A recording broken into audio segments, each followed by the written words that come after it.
बोलतो राजा आणिक कुठले दळहाले.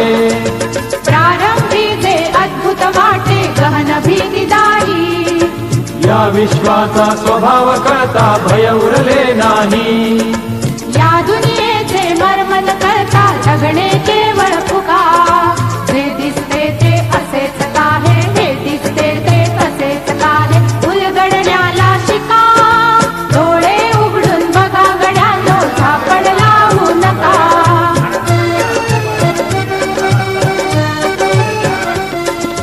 वाहून गेलेल्या पाण्याचा ढग बनतो तो कसा.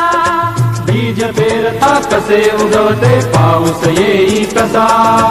सारा तरुणी शेण होतसे शेणाचे खत पिका. पीक पेरता फिरुनी सारा चक्र कसे हे शिका. जीवचक्र हे फिरे निरंतर इतके विसरू नका.